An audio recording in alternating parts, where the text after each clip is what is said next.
15 अगस्त को हमारी आज़ादी के 75 साल पूरे होने जा रहे हैं और इस मौके पर देश के सबसे लोकप्रिय चैनल जी न्यूज़ डिजिटल ने शौर्य नाम की एक खास सीरीज की शुरुआत की है, जिसमें हम आपको उन जवानों की कहानियां बताएंगे जिन्होंने देश की सुरक्षा के लिए अपनी जान न्योछावर कर दी।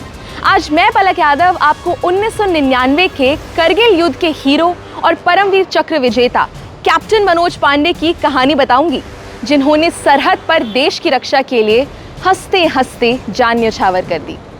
कैप्टन मनोज पांडे का नाम भारतीय इतिहास में दर्ज है, जो करगिल युद्ध में गोली लगने के बाद भी पाकिस्तानी घुसपैठियों से लोहा लेते रहे और अपने बटालियन के लिए एक मजबूत बेस तैयार किया।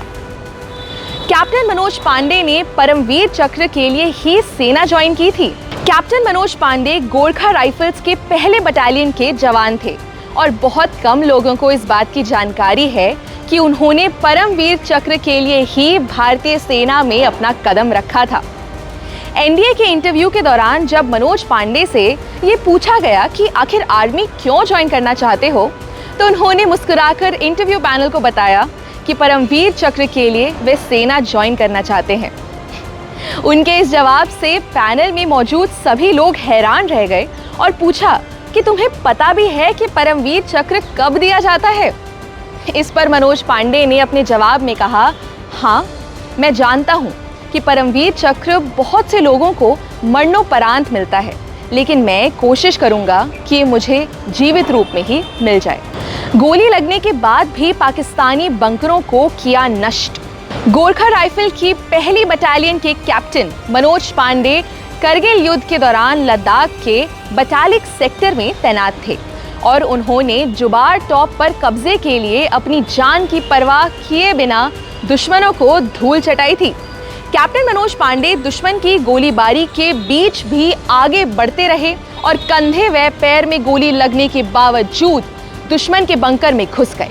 उन्होंने सीधी लड़ाई में 2 दुश्मनों को मार गिराया और पहला बंकर नष्ट किया।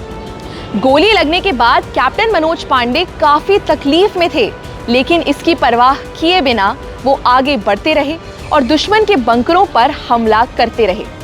आखिरी बंकर तक पहुंचते पहुंचते वह बुरी तरह जख्मी हो चुके थे।